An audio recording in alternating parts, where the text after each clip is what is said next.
Buffer is an incredibly weird company. They have an insane commitment to transparency, to such an extent that all salary and equity data at Buffer is public. Anyone in the world can see how much salary anyone at Buffer gets. Not just that, all salaries are based on a formula that is public. Salaries are not the result of a negotiation between an employee and the company, unlike almost all the companies in the world. All performance data is public, so anyone can see what's Buffer's revenue, churn, ARPU, LTV, etc. at any time. All emails are available to all employees within Buffer. So, if you are an employee at Buffer, you can see all your colleagues' emails, your manager's emails, even the CEO's emails. All learning is public. Joel Glasscoin is the founder and CEO who posts all his learnings building Buffer on his blog. Buffer's investment deck is public, which is why we could analyze it in the previous video of this course. Tap on the banner at the top right corner if you haven't seen it. The investment term sheet they received for the round is also public, and they open source all their code. What's your view of such radical transparency? Are you inspired by Buffer's commitment to transparency? Do you wish your employer also had such transparency? Think about these two questions and note down your thoughts before proceeding. When I ask these questions in my MBA class, most students respond that they are indeed inspired by Buffer's commitment to transparency. But when I press them on whether they want their employers to also have such transparency, I start to get some pushback. At first it's a trickle, but it soon becomes a flood. Some students worry that releasing performance data can equip competition with information that they can use to compete more fiercely in profitable segments. Students who have sales experience also worry that if their customers knew their gross margins, they would have to handle even tougher price negotiations.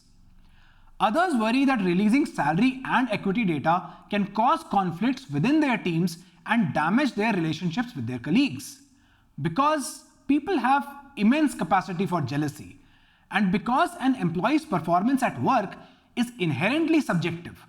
So, if all salary data is public, it would be almost impossible to reward a top performer without risking their relationships with their colleagues.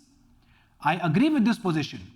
Radical transparency is likely to lead to more politics in a company, not less. It would be terrible for morale. Secrecy is not always a bad thing. Lies are sometimes useful to preserve our relationships with others.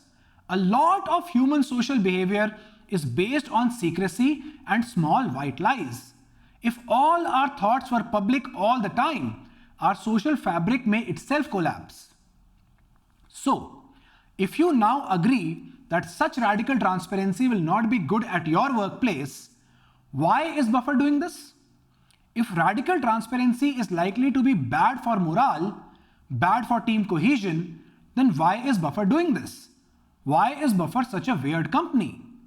One answer I get from students is that Buffer's commitment to radical transparency helps them attract talented young employees because young people are idealistic and disconnected from reality of human behavior. But there are so many other ways to attract great talent. Also, Buffer is a small team of about 20 people building simple workflow software. How much talent do they really need that they have to take such an extreme step? So attracting talent is not a good reason. Then why else? Why is Buffer such a weird company? This is our first key question for the course. Think about it. I will give you my answer at the end of the course. Another answer I get from students is that Buffer is making a mistake by being radically transparent. No, it is not a mistake. It is strategic and extremely important. And Buffer is an incredibly successful company. Buffer's monthly recurring revenue crossed $1.7 million in 2019, which is $20 million in annual recurring revenue. And the $20 million comes from about 73,000 subscribers. The number of subscribers seemed to have saturated about a year back, but the average revenue per user is still growing. leading to overall revenue growth. In 2012, the ARPU was less than $15, but it has grown to $23 today, which is impressive. It is very difficult for a SaaS company to grow its ARPU. It is commendable that Buffer has been able to do so. Customer lifetime value has grown in tandem with ARPU and is more than $500 now. Gross MRR churn, however, has worsened from the seed deck assumption of 5% monthly and seems to be stable at 6.3%, which is still insanely high. This means that only 45% of Buffer's MRR is retained at the end of every 12 months.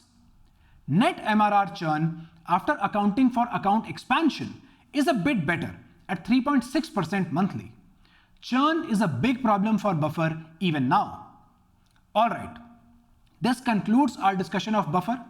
The key question remains, why is Buffer such a weird company?